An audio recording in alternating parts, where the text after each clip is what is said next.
Lado, Canadá, Australia y Portugal se unen a la lista de países que reconocen al Estado palestino como solución a la guerra en Gaza. El primer ministro israelí dice que esto es premiar al terrorismo y que no sucederá. Frente a las mociones para el fin de la guerra en Gaza, un analista cuestiona el respaldo internacional a la solución de dos estados sin reconocer fronteras claras. Asesinan a un sacerdote en una emboscada en Nigeria. En el jubileo de los trabajadores de justicia, el Papa León XIV les pide aplicar la ley al servicio de la gente y con la mirada puesta en Dios. En medio de las tensiones políticas y militares entre Venezuela y Estados Unidos, los venezolanos ponen su mirada en la Santísima Virgen, celebrada bajo las advocaciones marianas más importantes del país. Hola amigos, soy Lady, contentos de iniciar la semana informativa. ¿Cómo no va a ser así, Natalie? Como siempre, un gusto comenzarla contigo y con nuestros televidentes desde los estudios en Lima, Perú. Bienvenidos a su noticiero con enfoque católico EWTN Noticias. Soy Natalie Paredes. Soy Eddie Rodríguez Morel, gracias por estar con nosotros.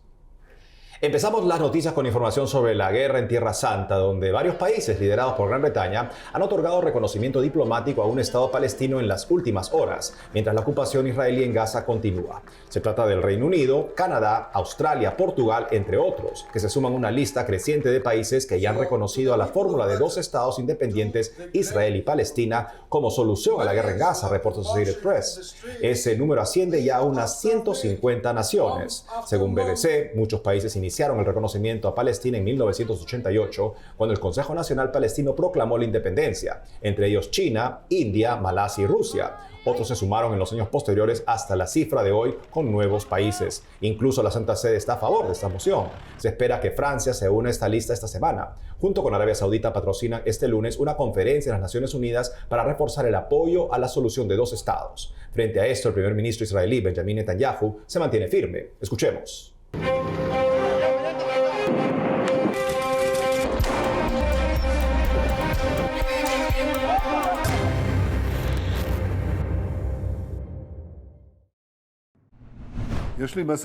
Tengo un mensaje claro para los líderes que reconocen un Estado palestino tras la terrible masacre del 7 de octubre. Están dando un gran premio al terrorismo. Y tengo otro mensaje para ustedes. Eso no sucederá. No habrá un Estado palestino al oeste del Jordán. Durante años he impedido el establecimiento de este Estado terrorista ante la enorme presión tanto nacional como internacional. Lo hicimos con determinación y sabiduría política. De hecho, duplicamos los asentamientos judíos en Judea y Samaria y seguiremos por este camino. La respuesta al último intento de imponer un Estado terrorista en el corazón de nuestro país se dará a mi regreso de Estados Unidos. Estén atentos. Ahora nos conectamos con Alberto Fernández, vicepresidente del Instituto de Investigación y Medios de Comunicación de Oriente Medio, para saber su análisis sobre el reconocimiento de un Estado palestino por parte de una serie de países como solución a la guerra entre Israel y Hamás. Alberto Fernández, bienvenido a EWTN Noticias. Muchas gracias. Alberto, más países se vienen sumando al reconocimiento de un Estado palestino en las últimas horas, pero el primer ministro israelí Benjamin Netanyahu rechaza esta posibilidad. ¿Podría explicarnos el temor de él a esta salida? Bueno, claro, lo que ha ocurrido es más un asunto de teatro político y entonces quizás responde a las realidades o inquietudes que existen en estos países que han tomado este paso. Es importante resaltar que no solamente el gobierno del primer ministro de Israel, Netanyahu, ha criticado estas decisiones, sino también la oposición en Israel contra Netanyahu. O sea, los partidos políticos en contra de la política de Netanyahu también han criticado estos pasos. Entonces no es solamente Netanyahu, locura de él, sino el público en general, la opinión pública en los partidos de oposición también han abiertamente criticado estos pasos. Señor Fernández, pero incluso el Vaticano ve como una solución al histórico conflicto el establecimiento de dos estados, ¿no? O en todo caso, ¿qué condiciones tendrían que darse para que sea realidad esto algún día?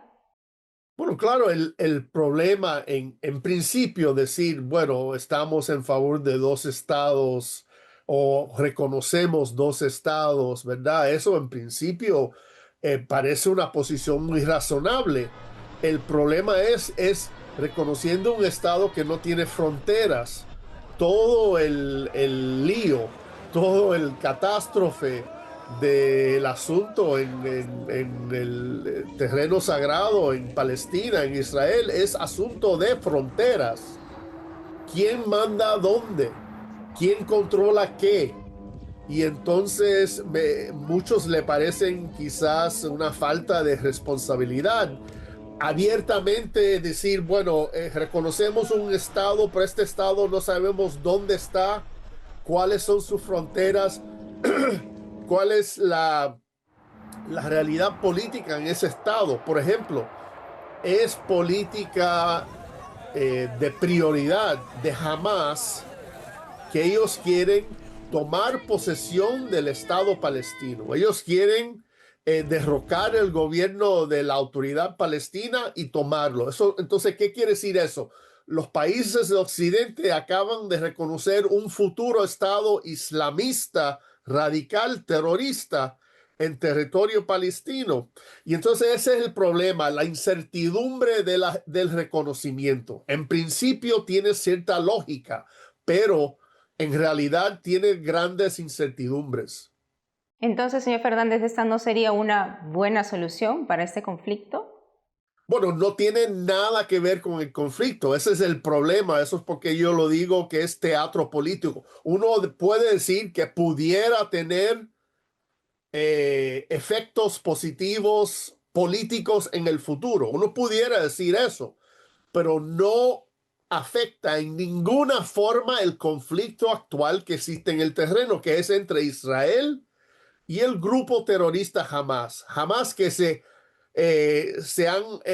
jactaron sobre este reconocimiento y dicen que es frutos del acto terrorista del 7 de octubre de 2023.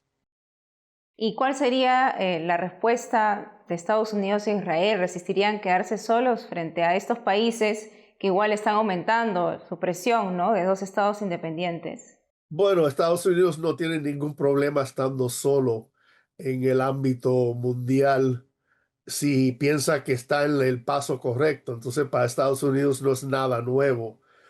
Israel ha estado en la minoría hace muchos años, entonces eso tampoco es nada nuevo. La pregunta es para los países de Occidente que han reconocido a este supuesto Estado, ¿ahora qué? ¿Verdad? ¿Ahora qué viene? Porque me parece que es más propaganda, más teatro político que algo actual, algo palpable que uno puede ver. Señor Fernández, muchas gracias por su análisis. Muchas gracias.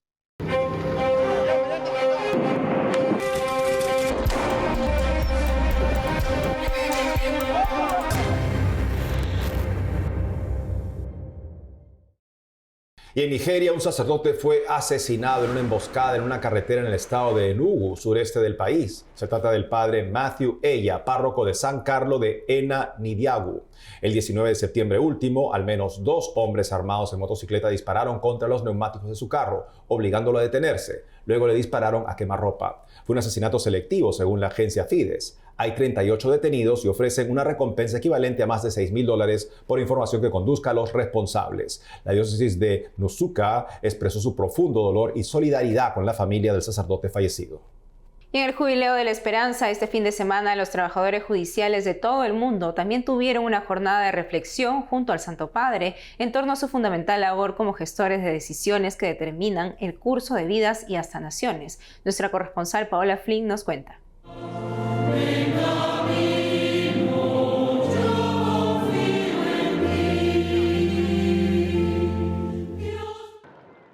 Más de 15.000 trabajadores de la justicia provenientes de 100 diversos países peregrinaron a Roma. Jueces, magistrados, asociaciones, universidades y organismos gubernamentales participaron de este encuentro multitudinario en la Plaza de San Pedro.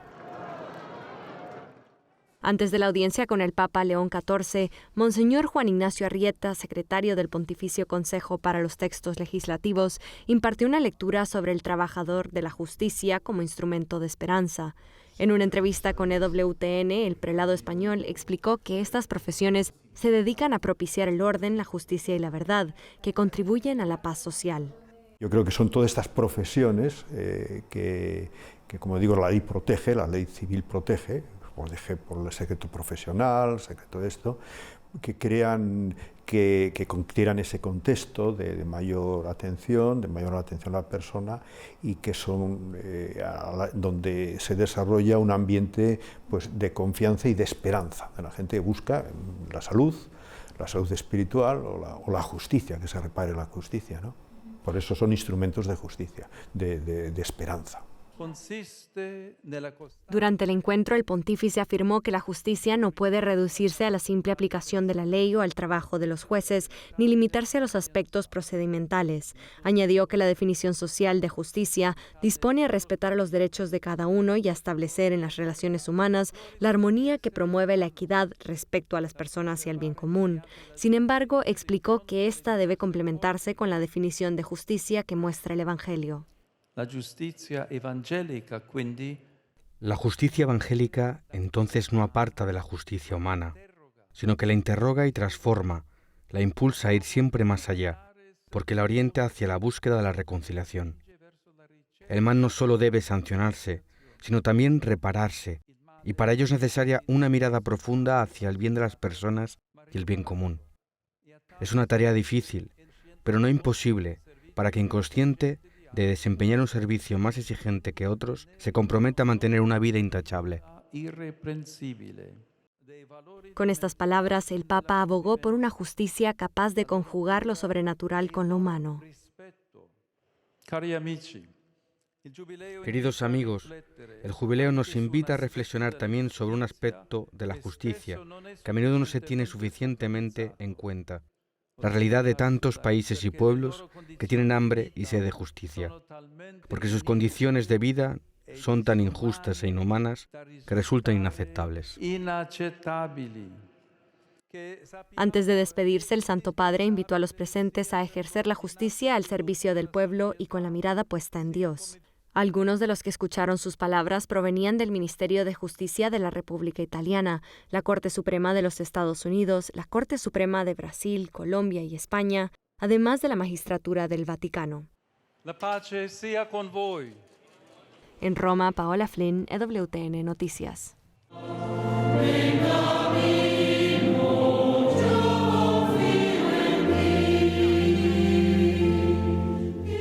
Por otro lado, el despliegue militar de los Estados Unidos en el Mar Caribe ha generado semanas de tensiones políticas en Venezuela y una ansiedad prolongada en los venezolanos que se encuentran a la expectativa de lo que sucede día a día. Hasta 3 embarcaciones que, según la administración de Donald Trump, transportaban grandes cantidades de droga desde Venezuela hasta los Estados Unidos, fueron hundidas en el marco del operativo militar. El gobierno venezolano ha rechazado estas acciones, denunciando que violan el debido proceso y los derechos de quienes murieron en estas embarcaciones. Mientras todo esto sucede, en septiembre los venezolanos ponen su mirada en la Santísima Virgen María. 2 de las advocaciones marianas más importantes del país se celebraron hace poco. Nuestra Señora de Coromoto, patrona de Venezuela, y Nuestra Señora del Valle, patrona del oriente del país. Nuestro corresponsal Andrés Enríquez reporta. En la ciudad de Guanare y en la isla de Margarita, miles de fieles se congregaron en los santuarios para encomendarse a la protección de la Madre de Dios y para pedirle por la paz, el bienestar y la libertad de Venezuela. Monseñor Ovaldo Araque, obispo de Guanare, se dirigió a las familias venezolanas durante la misa solemne por el Día de Nuestra Señora de Coromoto el pasado 11 de septiembre. Saludo con gran alegría a todos los aquí presentes, especialmente a las familias que día a día hacen el mejor esfuerzo para salir adelante. Continúen con la esperanza puesta en Dios. Solo en Él nuestra vida tiene sentido. Luego de reflexionar sobre las apariciones de la Santísima Virgen al cacique Coromoto en 1652, Monseñor Araque dirigió una sentida oración a la Madre de Dios, pidiendo que cuide a todos sus hijos en estos momentos tan complicados para el país. Virgen y Madre nuestra de Coromoto, que siempre has preservado la fe del pueblo venezolano. En tus manos ponemos las alegrías y las esperanzas. las tristezas y sufrimiento de todos tus hijos. Protege a todas las familias venezolanas para que sean verdaderas iglesias domésticas, donde se custodia el tesoro de la fe y de la vida, donde se enseñe y se practique siempre la caridad fraterna. Y en la Basílica Menor de Nuestra Señora del Valle, en la isla de Margarita, el nuncio apostólico de Venezuela, Monseñor Alberto Ortega, dijo a los venezolanos que no están solos, sino siempre acompañados por Dios y la protección e intercesión de la Santísima Virgen. Hoy la Iglesia celebra la Natividad de la Virgen María, aquí venerada como Nuestra Señora del Valle. Damos gracias a Dios por el don de la Virgen María, que Él mismo eligió como su madre y que nos la ha dado también a cada uno de nosotros como madre. Y vivimos una historia que es historia de salvación, una historia en la que porque el Señor está presente y nos ama, todo nos sirve para el bien. Así, aún sin saber qué depara el futuro cercano, muchos venezolanos encuentran consuelo en su arraigada devoción mariana, que no desmaya a pesar de las tribulaciones, sino que se fortalece con el pasar del tiempo. En Venezuela, Andrés Enríquez, EWTN Noticias.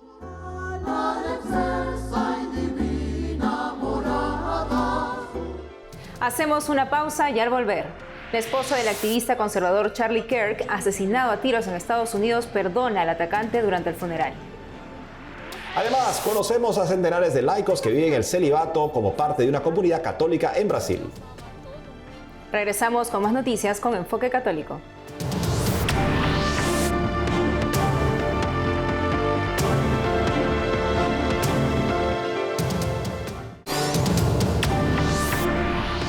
Este domingo una multitud despidió a Charlie Kirk, activista político y evangélico asesinado a tiros el 10 de septiembre mientras conversaba con estudiantes en la Universidad del Valle de Utah. En el funeral, el presidente Donald Trump destacó su espíritu noble y que no odiaba a sus oponentes. Enfatizó que fue una de las figuras más influyentes en su victoria electoral de 2024.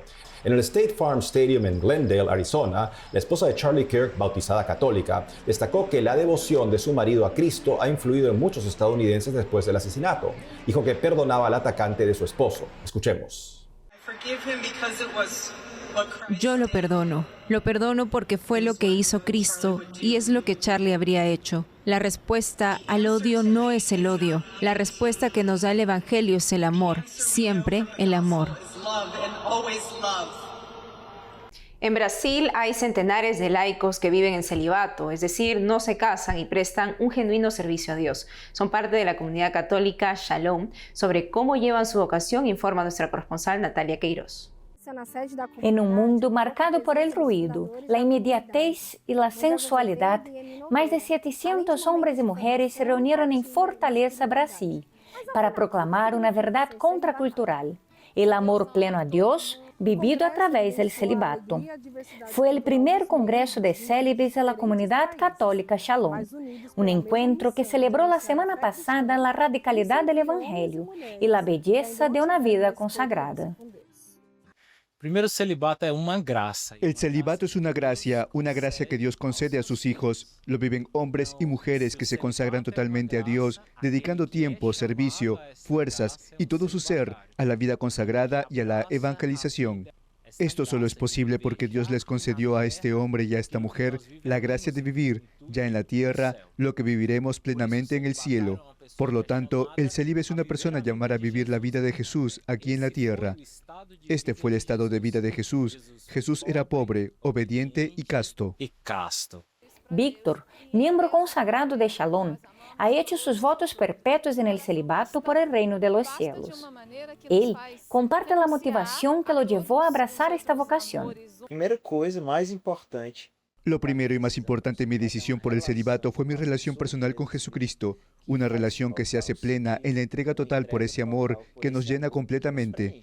Hoy vivimos en un mundo hipersexualizado, donde optar por el celibato, por el reino de Dios, es profundamente contracultural. El contexto social, cultural y comunitario, todo lo que vemos en las redes sociales, en los medios de comunicación, nos empuja a vivir lo opuesto a una vida célibe. Entonces, ¿Cómo es posible vivir esta realidad? Solo es posible si se hacen elecciones concretas que nos conduzcan a Dios, y dentro de esas elecciones, la vida de oración es esencial. La mayor necesidad de un célibe es precisamente eso, una vida de oración y de intimidad profunda con Dios. Y esa vida de oración, esa vida de intimidad con Dios. Durante el Congreso, los célibes participaron en conferencias y talleres que profundizaron en el sentido de esta vocación de amor indiviso. El Congreso en sí fue una experiencia. El Congreso fue una experiencia para renovar el don del amor a Jesús, del celibato, el don de vivir para los demás. Estoy muy feliz. Sí, estoy muy feliz mesmo. La Comunidad Católica Shalom es una asociación privada internacional de fieles, fundada en Brasil por Moisés Azevedo.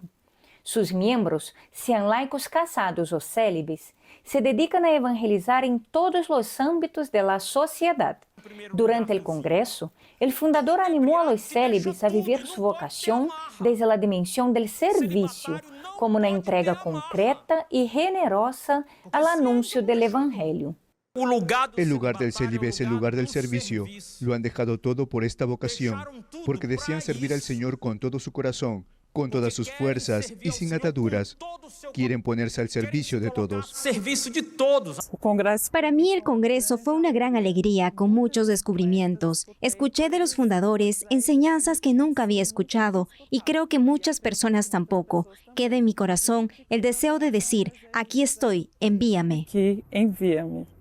La programación incluyó presentaciones culturales y artísticas, expresión de la alegría y la creatividad de los misioneros consagrados. El Congreso fue un espacio de comunión, amistad y experiencia de familia misionera que da testimonio de una vida de entrega total a Dios. En Petrópolis, Natalia Queiroz, EWTN Noticias. Hoy inicia la Semana del Migrante en Estados Unidos, por eso la Catedral de San Patricio en Nueva York inauguró durante una misa solemne el domingo último un mural monumental que honra la historia, el sacrificio y el legado de los migrantes en el país. El evento llega en un momento en que la administración actual ha elevado la tarifa de solicitud para la visa H-1B, dirigida a trabajadores calificados, de $215 a $100,000, informa la Casa Blanca. Esta medida ha generado fuerte rechazo por parte de empresas, defensores migratorios y líderes religiosos, según CNN. Esta visa es una de las más utilizadas por profesionales extranjeros y cada año se otorgan 85,000. Veamos el mural por los migrantes. En un lado de la pared, familias migrantes junto a Santa Francisca Javiera Cabrini, quien se dedicó a ayudar a los inmigrantes italianos y de otras partes del mundo que llegaron a los Estados Unidos buscando una vida mejor. Al otro lado se ve migrantes irlandeses bajando de un barco en el siglo XIX. También un mural con una oleada de inmigrantes de esos tiempos llegando a Nueva York. Estas pinturas son parte de una exposición en la Catedral de San Patricio, que honra a los inmigrantes, los equipos de rescate y los santos de Nueva York que velaron por ellos. Aquí en la Catedral de San Patricio recibimos a 6 millones de personas cada año, personas de todo el mundo, de todos los ámbitos, pero nuestra esperanza es que cuando la gente entre aquí, ya sea que vengan solo a hacer turismo o a orar, todos se sientan conmovidos por el amor de Dios y se sientan bienvenidos, verdaderamente bienvenidos a esta casa de Dios. La obra titulada ¿Qué tiene de divertido la paz, el amor y la comprensión? Mide más de 7 metros y se extiende a lo largo de cada lado de la entrada del templo. Es un éxito devocional, pues las obras de arte y la tradición católica deberían glorificar a Dios. El mural del artista estadounidense Adam Sijanovic también rinde tributo a los inmigrantes irlandeses que contribuyeron a la construcción de la catedral. Es realmente un privilegio increíble haber tenido esta oportunidad de tener un espacio para decir algo sobre y para esta ciudad que tanto me importa. Una parte del mural representa la aparición de Enoc, en la que la Santísima Virgen María, San José, San Juan Evangelista, un cordero y ángeles se aparecieron a 15 habitantes de la aldea irlandesa en 1879. Ese año se consagró la Catedral de San Patricio. Uno de los videntes migró a Estados Unidos. Otras escenas muestran a inmigrantes actuales junto a figuras históricas notables, entre ellos Félix Varela, el arzobispo John Hughes, Santa Catherine Tekakwitha, el gobernador Al Smith, Dorothy Day y Pierre Toussaint. Se trata de la obra de arte permanente más grande encargada en los 146 años de historia de la Iglesia Parroquial de Estados Unidos. Hoy se conmemora a los 233 mártires de la Guerra Civil Española. El padre Antonio María Domenech nos cuenta la historia de estos santos.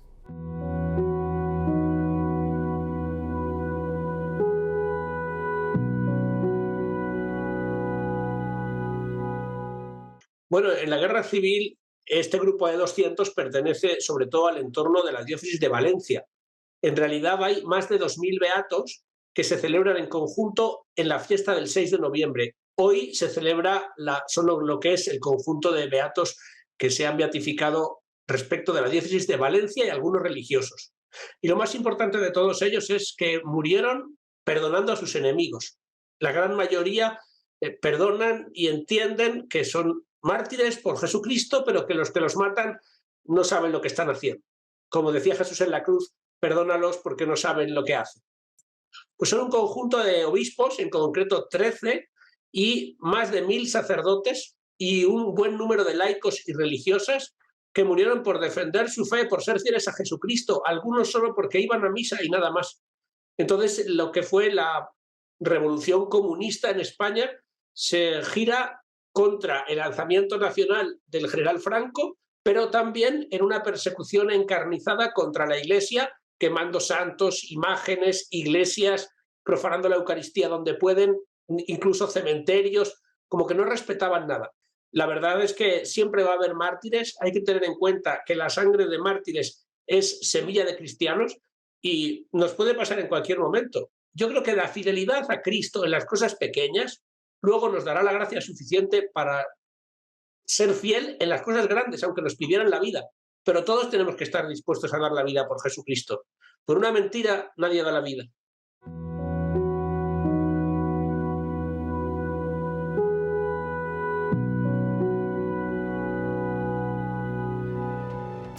Eso es todo por hoy, amigos. Gracias por haber estado con nosotros. No olviden seguirnos en nuestras redes sociales y en www.tnnoticias.com. Hasta mañana.